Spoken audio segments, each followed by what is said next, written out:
mingit huvitavat stereotüüpi, et kui sa oled nagu kunstinimene, siis tegelikult on nagu okei, kui sa natuke kannatad ka vaata ja et kui sul nagu vahepeal nagu raha pole ja nii. Tegelikult ei pea ju kannatama, on ju. Noh, võib kannatada, No aga võid mina ei kannatada, taha jah. näiteks. Jah, Maris ei taha kannatada, ma olen sellega nõus nagu. Tere, armas kuulaja, mina olen Anette ja sa kuulad täna Forma podcasti. Koos minuga istub siin väga andekas muusik Maris Pihlap. Tere tulemast! Tere, rõõm siin olla.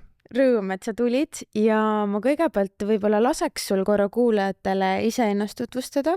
Et mina tegin sulle väga üldise intro, et sa oled muusik, aga mida see päriselt tähendab? Väga hea küsimus kohe. Et tõesti, sinna muusiku vihmavarju alla võib mahtuda päris palju ja minu puhul see ka nii on.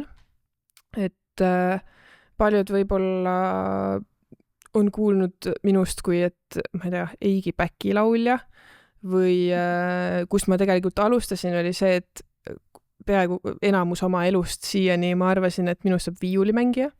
Õppisin viiulit ja panustasin kõik sinna peale mõnes mõttes.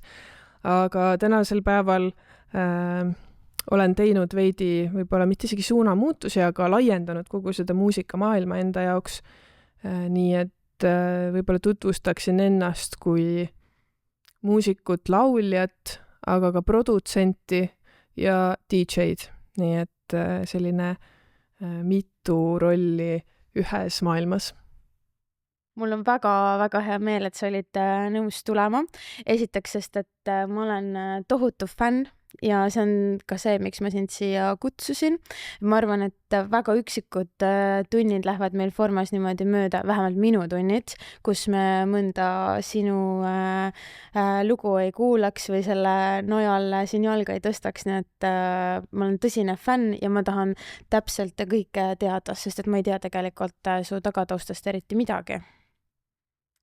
Väga tore, väga rõõmustav. Ma tahaks kohe öelda, et see sümbioos, mida võib äkki nii nimetada, on üsnagi vastastikune, et mulle tundub, et samal ajal, kui võib-olla sina avastasid, et mina olen olemas, avastasin mina Forma stuudio ja et no see on üllatavalt äge tunne, kui ma tulen trenni, kuhu ma olen ülikaua aega tahtnud tulla ja siin mängib minu lugu. Aga sa oled harjunud sellega ilmselt? Jaa, see päris palju küsitakse, et tahaks nagu veider või ebamugav ei ole, et kui sa oled kuskile, siis tuleb su lugu peale. Aga see vist nagu enamus inimeste puhul kaob ajaga ära, et alguses võib-olla on veider, kui mingid esimesed lood alles on väljas ja sa ei ole harjunud nagu kuidagi, et teised ka kuulavad. Et kui vahel isegi, artistidena me paneme väga palju asju välja, meile meeldib lava peal olla, aga mingil tasandil võib ikka olla see hirm, et aga kas siis, nemad ka või noh, et ei adu ära, et tegelikult nagu kõik inimesed maailmas võivad kuulata. Jaa, aga noh, see, ma arvan, on sul juba mööda läinud, et sa oled juba, ma arvan, harjunud. Ma olen ära harjunud. Sa oled ära harjunud. See on tegelikult äge isegi. Tead, minu esimene küsimus sulle oleks tegelikult selline, et ma tahaks väga-väga teada, ma arvan, väga palju kuulajad tahaksid teada, et kuidas üldse muusika jõudis sinuni, sest et sa oled ikkagi üpriski noor. Ja minule, kui tegelikult, no ütleme, muusika on minu jaoks ikkagi suht võõras teema, mulle tundub, et sa oled täna juba päris kõrge lennuga ja lähed nagu suht intensiivselt edasi. Et kus see algus üldse sai? Selles mõttes muusika on alati olnud minu elus. Ma olin vist 3-aastane, kui mulle pandi minu esimene väike kannel sülle ja sain sellega mängima hakata. Et kuigi mu vanemad ei ole muusikud ja vastupidiselt siis levinud küsimustele, kahtlustele, siis ma ei ole ka Tarmo ega Lauri Pihlapi sugulane. Aga minu suguvõsas oli siiski muusikaga tegelevaid inimesi. Nii et sain kohe kuidagi nagu selle pisiku külge ja selles mõttes ei olnud minu mingi teadlik otsus ühelgi hetkel elus, et nüüd ma teen muusikat, et see lihtsalt nagu oli nii kaua, kui ma mäletan. Ja ühest hetkest nagu lihtsalt tundus nagu loogiline kuidagi sellel teel jätkata, sellepärast et kuna ma nagu nii väiksena juba olin mänginud, see ei olnud nagu mingi selline teadlik, et ma nüüd harjutan ja ma teen tööd ja ma juba olen mingi sihiga saada edukaks muusikuks, vaid see oli minu jaoks lihtsalt nagu fun ja tore, see oli minu jaoks eneseväljendusviis. Siis lihtsalt ühel hetkel ma olin nagu päris hea selles ja siis tundus kuidagi õige või kõige parem variant minna edasi sellega, milles mul on juba nagu nii palju maad käidud, et siis tundus, et mul on võimalik nagu kaugemale jõuda. Millal sa ise tunned, et sul käis võib-olla mingi selline nagu suurem nagu ma ei tea, mingi hüppe või selline, ma ütlen, mina reaalselt kuulsin sinust läbi oma sõbranna, on ju, ja see oli alles suvel 2024 ja tema ikkagi vaatas mulle niimoodi otsa, oli mingi, sa ei tea, kes on Maris Pihlap. Ma olin mingi, ei, on ju, noh, ma ei ole ka nagu mingi meeletult üldse väga paljude asjadega kursis. Ma ütlesin, et ei tea, on ju. No, ta oli ikkagi segaduses, et ma ei tea. Et millal sa ise tunned, et see nagu mingi klikk käis, kus sa jõudsid nagu rohkemate inimesteni? Esiteks ma tahaks öelda, et ma ise kindlasti ei pea ennast selliseks, et kuidagi et peaks imestama, kui keegi mind ei tea, et ma kindlasti ei ole veel sellel tasemel, et ma ei tea, ma kõnnin kuskile ruumi sisse ja ma eeldan, et inimesed teavad, kes ma olen. Et pigem ikkagi, ma arvan, et mind teavad inimesed, kes ongi kas siis muusikafännid või kuidagi mingi sotsiaalse ringkonna kaudu jõudnud selleni. No siin igatahes meie ruumis inimesed teavad sind, ma olen ikkagi selle selgeks teinud nendele. Et nendele jutuks nagu minul, vaata. Ma arvan, et võib-olla tänasel päeval ma ütleks, et no, tahaks uskuda, et minu see big break nagu ei ole veel käes ja ei ole olnud. Et see peaks ikkagi olema palju suurem. Aga kindlasti paljude inimeste radarille ma jõudsin siis, ongi selle aasta 2024 tähendab, siis kevadel või suvel, kui tuli välja minu esimene eestikeelne lugu sooloartistina, kus tegi kaasa ka Reket. Ja see kindlasti kohe andis nagu ka mingi sellise usaldusväärsuse ja ma usun, et ka tänu tema koostööle kohe see üks lugu, mis me koos tegime, hakkas lendama. Seal oli midagi tuttavat, aga midagi värsket. Et see lugu tõesti, see oli üks selline reliis, mis kohe, kui see välja läks, sellel läks nii palju paremini, kui ma oleks isegi nagu julgenud oodata. Siis ma ei jäänud väga hiljaks sellega sinu avastamisega üldse mitte. Aga tegelikult see on päris huvitav, sest mul on pannud enamik lood ju, sul on Eigiga lugu, on ju, Reketiga, et kuidas need koostööd sünnivad selles maailmas? Kas keegi tuleb, koputab kellegi uksele, et mul tuli mõte, et teeme või kuidas see toimub üldse? Jah, tegelikult see on üsna lihtne, et Eesti on ka piisavalt väike, et võib-olla kuskil suuremates tööstustes kindlasti seal on rohkem neid vahelülisid ja et võib-olla ongi pikema need protsessid, et läbi mingite inimeste peab saatma ja approve ima ja kuidagi palju rohkem asju juhtuma selleks, et saaks kellegi koostööd teha. Aga siin Eestimaal on ikkagi, see on väga lihtne, et mult on ka päris palju küsitud, et mis sa siis ikkagi tegid, et kuidas sa nagu selle inimese said. Ja ma ei saa ega ei oska neile midagi muud vastata, kui et tegelikult lihtsalt on vaja mingi hea loo ideega minna. Ja kui see idee neile meeldib ja mingit muud takistust ei ole, siis kõik on lihtsalt jah öelnud. Ja et lihtsalt Kas siis sina oled selles idee presenteerimise nagu nii-öelda kohas olnud, et sina oled see, kes on nagu läinud koputanud uksele? Praegu küll. Aga on ka vastupidi. Aga praegu ma olin lihtsalt kuidagi meelega tegemas, mul oligi plaan teha selline koostööde plaat kokku ja siis ma just ise olin hästi selles moodis, kus ma nagu vaatasingi ringi, et selle artisti võiks teha. Või siis vahel on ka niipidi, et tekib mingi lugu ja siis sealt poolt nagu vaatan, et nii, kes siia sobiks või keda siia vaja oleks. Et lihtsalt, kuna ma olen praegu ise selle ühe projekti sees olnud, siis see on niipidi olnud. Aga ka teistpidi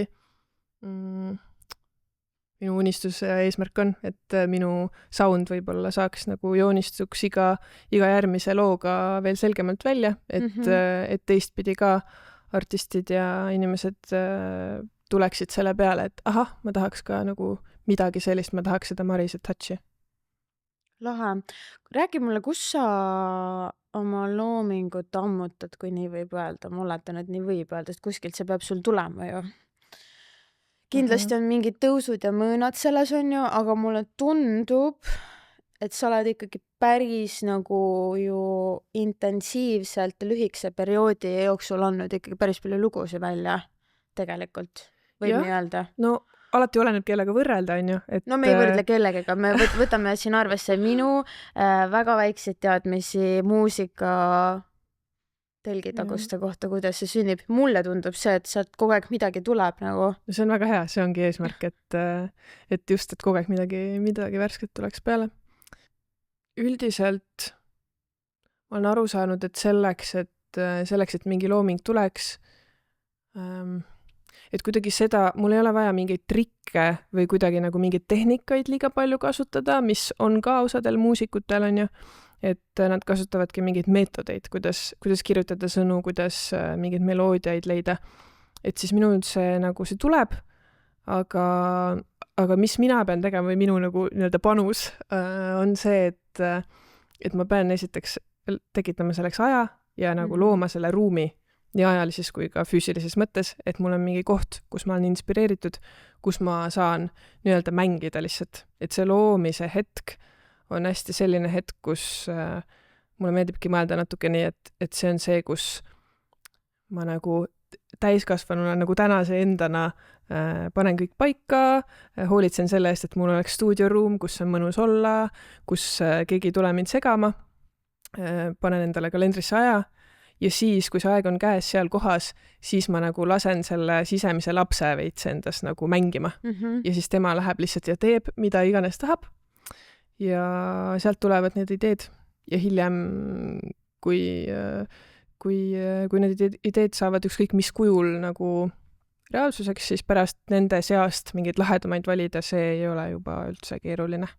Kas sa seda sisemist last lased välja alati nagu muusika näol või sa teed mingi muid asju ka? Ma ei tea, kas sa vahepeal võtad mingi pintslit a la kätte või ma ei tea, joonistad või teed mingeid selliseid asju ka või? Või pigem ikkagi sa seal muusikas nagu mässad ja paned hullu? Praegu ikkagi enamasti muusikas, kuigi seda saab ka muusika sees. Ma saan seda päris erinevalt teha, et alati ei ole mingi laulude kirjutamise hooaeg, siis vahel ma teen seda hoopis selle näol, et panen mingeid playliste kokku ja võtan rohkem sellise nii-öelda DJ rolli, mis võib ka väga loominguline olla. Või siis hoopis ma ei tea, kirjutan kellelegi teisele, mis on ka kuidagi teistmoodi roll, kuigi nagu töövahendid on muusika ja helid. Aga ma üldse ei välista, et kunagi see saab olla ka mingi teistsugune meedium, sest et lõpuks nagu lõppeesmärk ja ma arvan, miks ma seda üldse teen, miks see mulle meeldib, miks ma tahan seda teha, on ikkagi see, et ma saaks väljendada ennast, väljendada seda, kuidas mina maailma näen. Ja et selleks kindlasti muusika ei ole nagu ainuke viis. See on lihtsalt see, milles ma võib-olla olen praegu kõige parem. Lahe. Räägi, suht hiljuti me nägime sinuga, siis ma küsisin su käest, et kas sa teed muusikat nüüd täiskohaga töö, nagu nii öelda võib, sa ütlesid, et sa teed. See on suht hiljutine asi, on ju. Noh, see ei ole mingi pikalt käsnud asi, on ju, et sa enne ikkagi tegid midagi muud ka kõrvalt. Ehk siis sa oled nüüd vabakutseline, töötad iseenda alt, määrad iseenda aega, paned iseenda graafikud kokku, millal sa seal lõbutsed ja millal teed tööd. Kuidas sul kaua sa seda teinud oled nüüd? Päris ametlikult esimese palga maksin endale septembris 2024, nii et sükke paar kuud. Lahe, okei. Ja kuidas sul siis siiamaani läinud on? Sest ütleme, selle küsimuse tagataust on see, et ise enda ettevõttes või vabakutselisena tegutsedes, see tundub võib-olla kõrvaltvaatajatele midagi tohutult atraktiivset, midagi sellist nagu, millest kõik unistavad, aga kui jõuab kätte see reaalsus, et okei, et nagu ma nüüd tulen töölt ära ja hakkan oma asja tegema, siis esimeses kvartalis, ma arvan, enamik pakivad oma selle vabakutselise või OÜ elu kokku ja lähevad tagasi palgatööle, siis nad saavad aru, et okei, see ei sobi mulle, sest mul on kogu aeg mingi ärevus või hirm või pinge või et kuidas see sulle sobib, kuidas sul läinud on. No me kõik saame aru, et seal on vahepeal raskemaid ja kergemaid hetki. Jaa, muidugi. No mina siiani tunnen, et et mulle see küll sobib. Kindlasti on nagu mingid osad, mis mulle ei meeldi, on asju, mida ma võib-olla saan nagu sujuvamaks teha ja mingid protsessid alates sellest, et mingid ülesanded tegelikult ühel hetkel võib-olla saab ära anda. Et kõik ei pea ise tegema, isegi kui olla vabakutseline ja selline üksik ettevõtja. Aga formaadi poolest mulle tundub küll, et see oli praegu ainuõige otsus. Et tegelikult ma isegi liiga kaua nagu ei mõelnud sellele või ei kaalunud seda. Ma lihtsalt kuidagi oligi ma olen suht klassikaline vähemalt kuidagi loovtööstuses inimeste seas ongi see, et tegelikult tahad enda asja ajada, aga kuidagi siis, ma ei tea, et oleks tervisekindlustus ja mingisugune stabiilsus, et siis kas või mingi poole kohaga töötad kuskil. Et mingi väike asi on kuskil kõrval, samal ajal enamasti sa kuidagi teedki seda selle mentaliteediga, et see ei ole see mu põhiasi. Ja siis kuidagi see muutubki selliseks veits nagu tüütuks võib-olla kohustuseks ühel hetkel. Ja mina ka olin sellise mugavuskindlus sellise töö peal erinevates kohtades, erinevates rollides päris mitu aastat. Ja ühel hetkel lihtsalt tänu minu sõbrannale, et ma ise kuidagi ei julgenud vist võib-olla mõelda seda alguses. Aga istusin sõbrannaga siis koos ja jälle rääkisin, et kuidagi, et ma ei tea ikka, et mis see nagu töö on, mis ma peaks siis tegema. Ja siis ta tegi mulle sellise reaalsuskontrolli, et lihtsalt nagu igasugune mingi nurkade silumine jäi ära, lihtsalt ütleski niimoodi, et oot, aga Maris, sa ju tahad seda muusikat teha, ei või? Ja et sul on ju nagu, sul oli just terve suvi, oli ülipalju esinemisi, sul on ju kalender täis, ei ole? On küll. Ja siis teha ka nagu, et mis sa siis või et nagu miks sa siis tööd otsid üldse või et mis sa nagu teed või et millal siis veel. Ja et mul vist oligi vaja lihtsalt seda, et keegi korraks nagu paneks selle peegli ette ja oleks siuke, et aga nagu, et see ongi see koht, praegu sa saadki seda teha.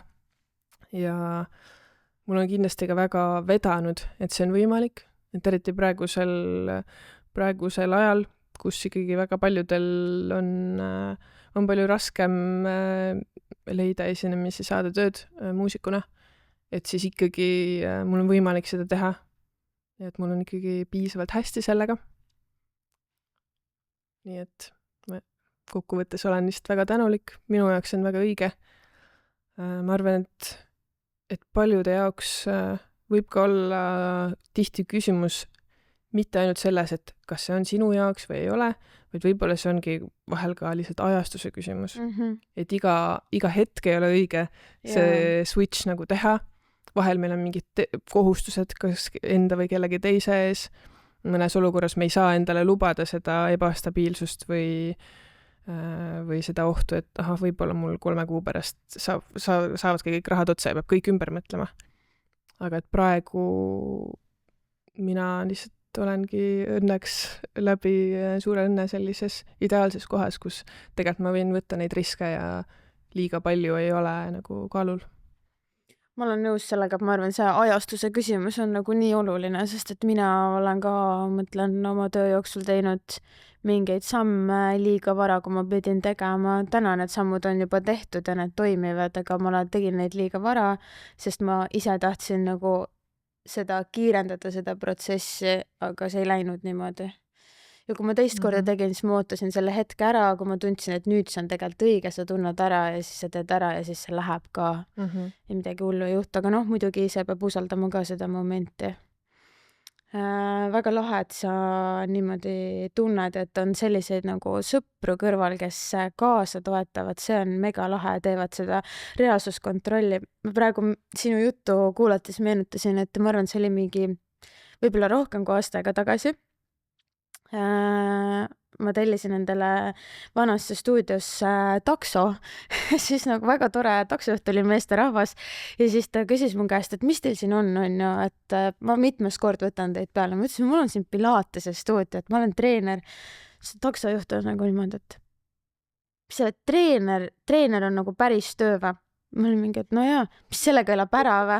Siis mul oli nagu ka imelik, ma olin nagu mingi, et no jaa, et elab ära küll, vaata. Et ma kujutan ette, et see nagu muusiku, see kuvand on ka veits siuke, et nagu, et oot, et nagu see nagu tööl ei käigi või nagu, et noh, see tundub siuke natuke hägune nagu tundub. Ja tegelikult on.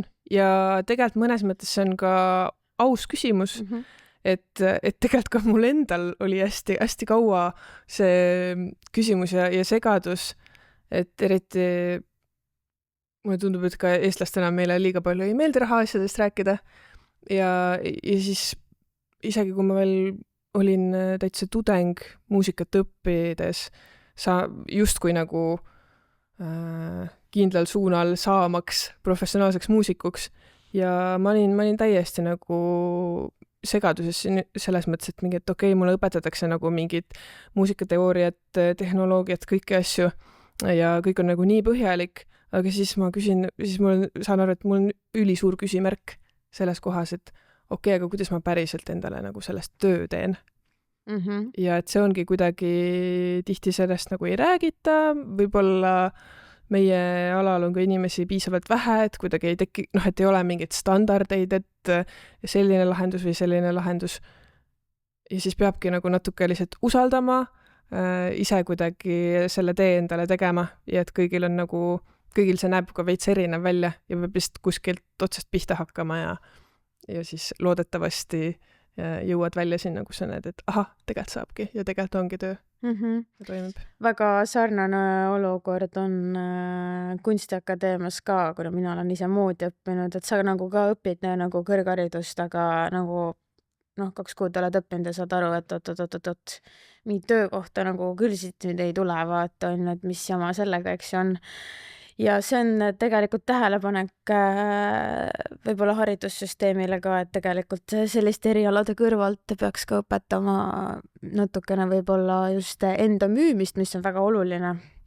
Sest et kunstnikel on sellega tegelikult ju raske ja ka mingisuguseid rahaasju selles suhtes, et see on must. Ilma selleta tegelikult ei saa. Et see probleem kindlasti on. Kuidas sul muidu enda müümisega on? Turundamisega on? Kuidas sa tunned ennast sellest? Ma tean, et väga paljudele sellistele loominimestele ei ole see tegelikult väga mõnus asi, millega tegeleda. Minu jaoks ma ütleks, et see oli ka selline äraharjumise asi, et alguses võib-olla tõesti natuke ebamugav või mingi, et kuidas ma nüüd siis nagu mingi ennast kiita või ennast kuidagi esitleda kuskil. Aga sellega harjub ära, et tegelikult ühel hetkel saan nagu aru, et see on ka minu töö osa, see ei ole mingisugune edevuse küsimus, vaid et tegelikult lihtsalt ma olen artistina ka, ma olen bränd ja kui ma selle eest ei hoolitse ise, et see bränd oleks hea ja et see oleks hästi kommunikeeritud, siis siis ei tee mind kuidagi nagu alandlikumaks või paremaks, vaid siis see on lihtsalt selle eest ei ole hoolitsetud ja see on nagu juhuslik. Et lihtsalt see on hästi nagu tööosa. Väga eluterve maailmavaade sellele. See on väga tore. Sest ma mäletan, Kunstiakadeemias oli ka ikkagi päris palju oli sellist võib-olla vale häbi selle suhtes. Ja just sellist nagu mingit huvitavat stereotüüpi, et kui sa oled nagu kunstinimene, siis tegelikult on nagu okei, kui sa natuke kannatad ka, vaata, ja et kui sul nagu vahepeal nagu raha pole ja nii. Tegelikult ei pea ju kannatama, on ju. Võib kannatada, aga mina ei taha näiteks. Jah, Maris ei taha kannatada, ma olen sellega nõus, nagu ma arvan, ei ole vaja kannatada. Okei, väga lahe. Räägi mulle, mind see küsimus väga huvitab, millised su unistused on? Seoses muusikaga kindlasti. Alustame muusikast näiteks.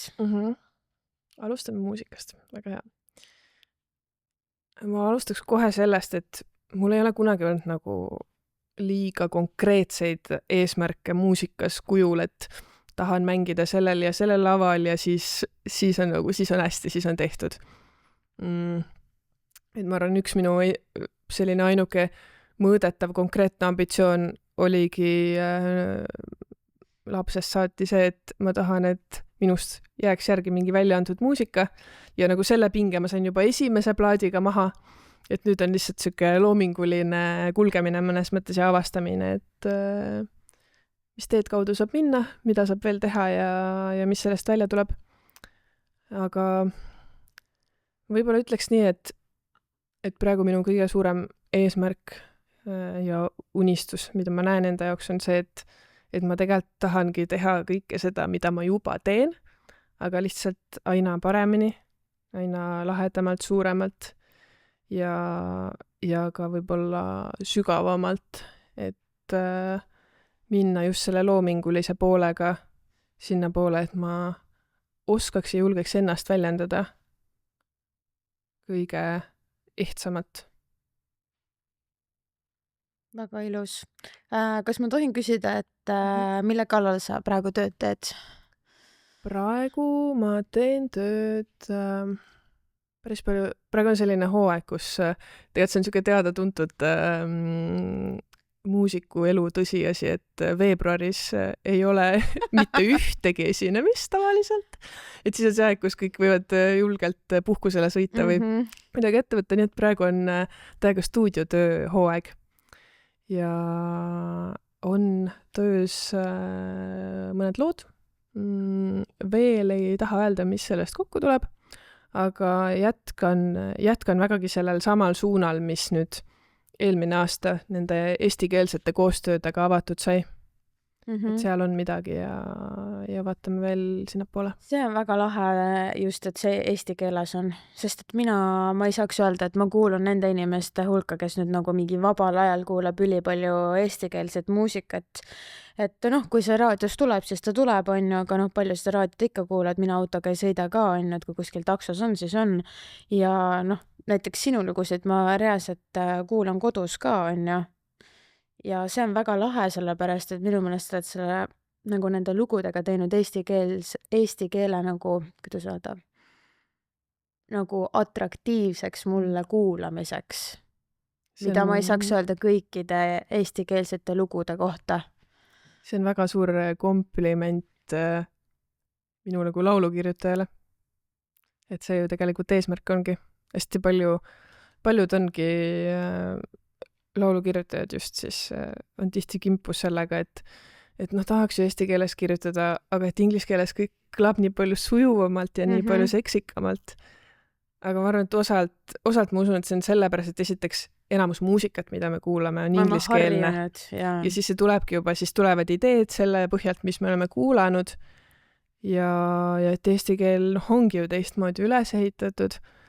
Ja mulle kuidagi täitsa meeldib see ülesande püstitus, et leida just siis ka kõla põhjal võib-olla need sõnad ja nende järjestus lauludes, mis ei võtaks seda nagu mingit seksikust ära ja sellist mängulisust, et liiga nurgeliseks ja liiga dramaatiliseks ei lähe see asi.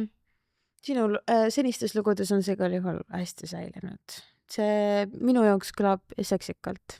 Tegelikult eesti keel on väga ilus keel, aga inglise keelt on palju. Aga nüüd jätkates unistustega. Sa rääkisid oma muusikaga seotud unistustest, aga võib-olla on sul veel mingeid toredaid unistusi?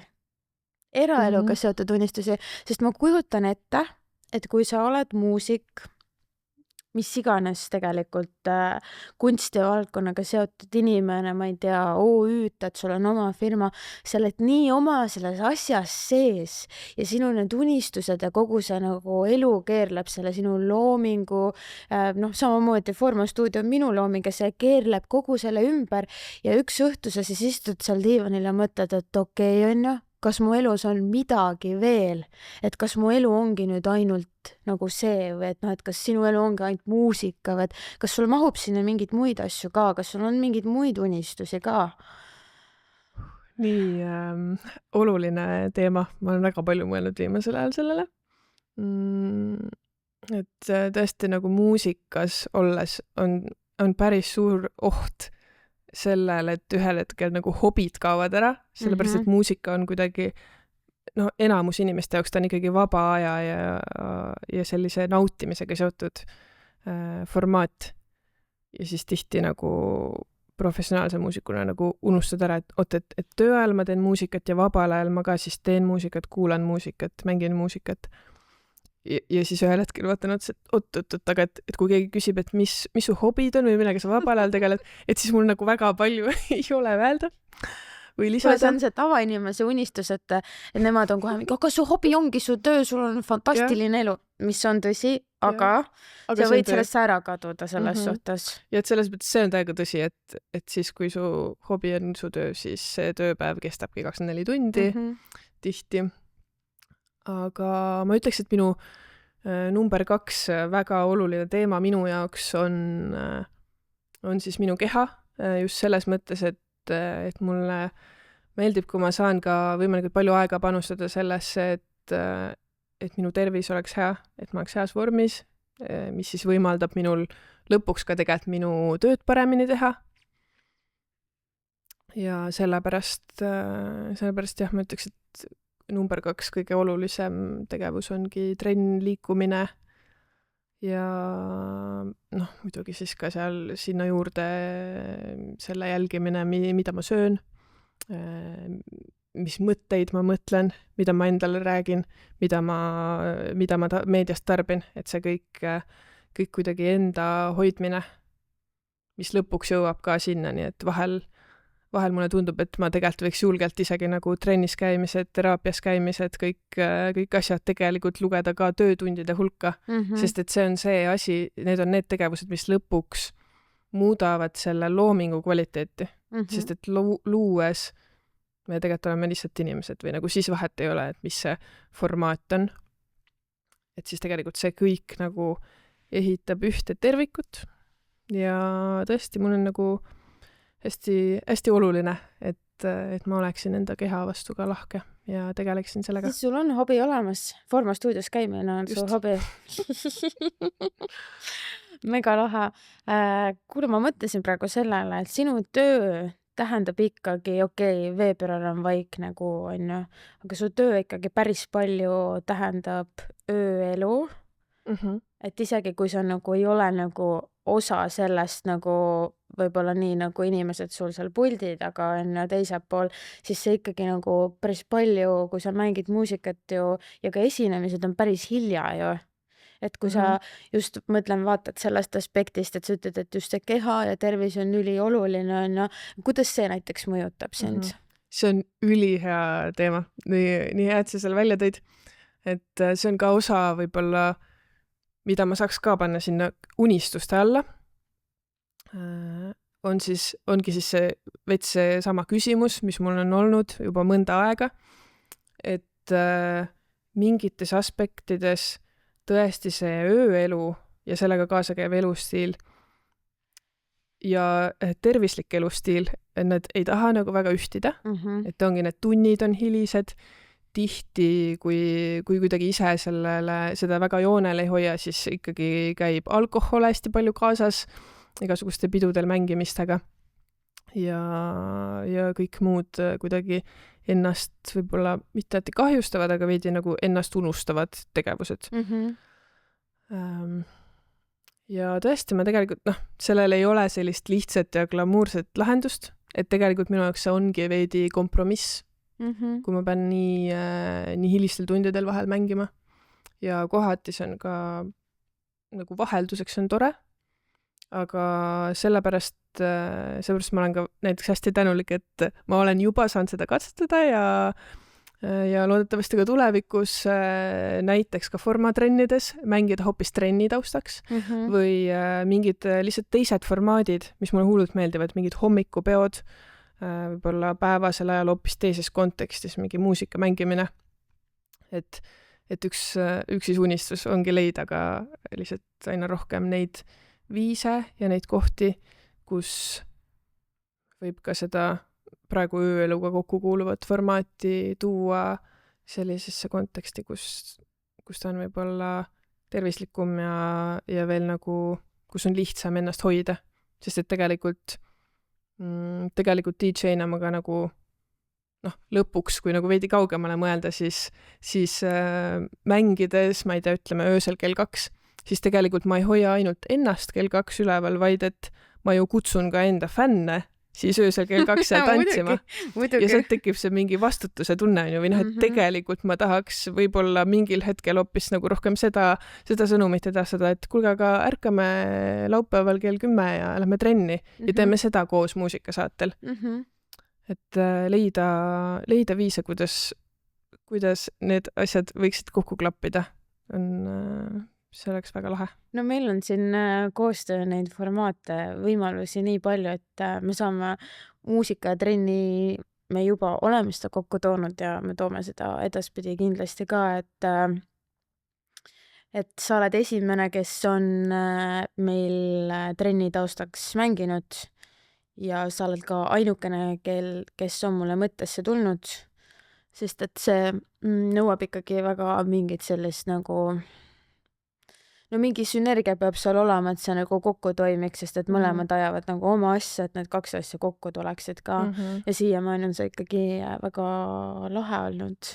See, mis meil see natukest võimalust on olnud ja ma arvan edaspidi ka.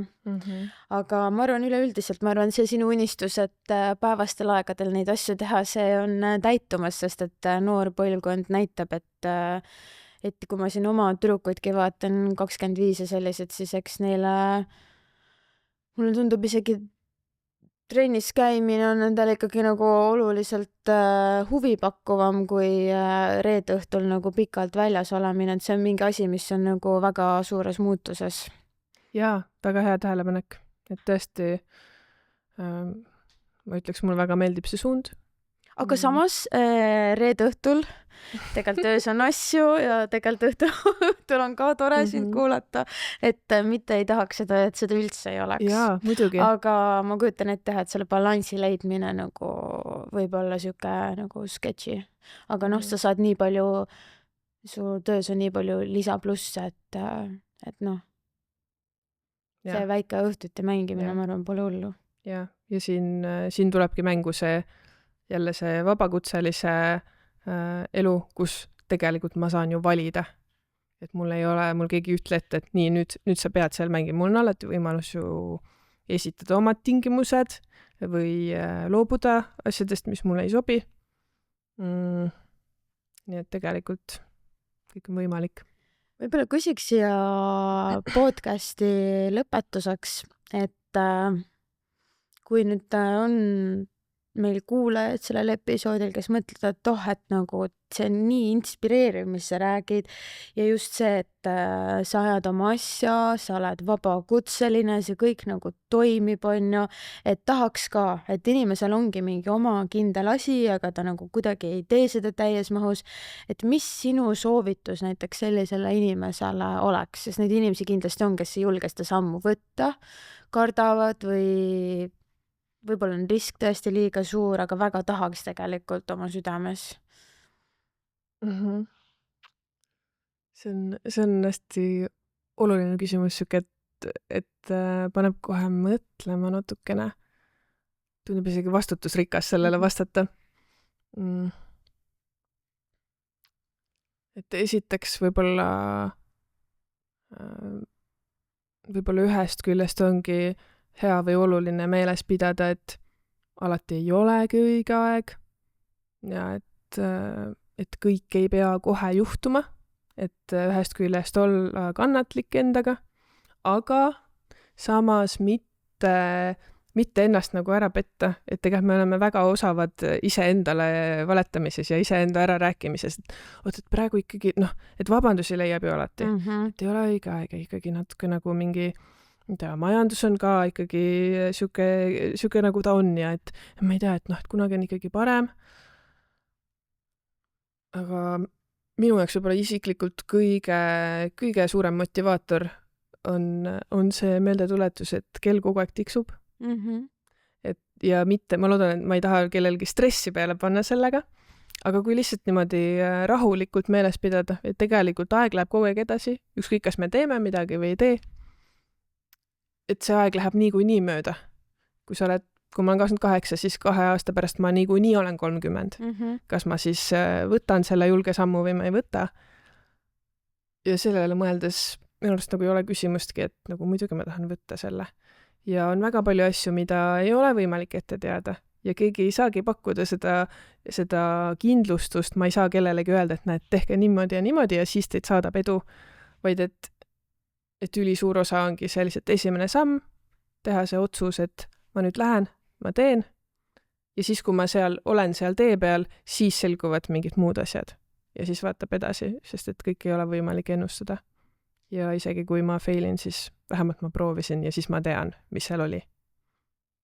Ma arvan, see on nii ilus lõpp sellele podcastile ja ma olen sinuga 100% nõus, et tegelikult ilma hirmutamata aeg tiksub. Me ei tea, kui palju meil seda on. Nii et ma arvan, et tasub sellest võtta nagu maksimum. Mulle tundub, et sina seda teed ja mina igatahes kavatsen olla kogu aeg kaasas sellega. Aitäh sulle, et sa tulid. Ja ma soovin sulle väga-väga palju edu sinu loomingus ja järgmist kohtumist ei ole mõtet üldse soovida, sest me niikuinii kohtume. Aitäh sulle! Aitäh sulle!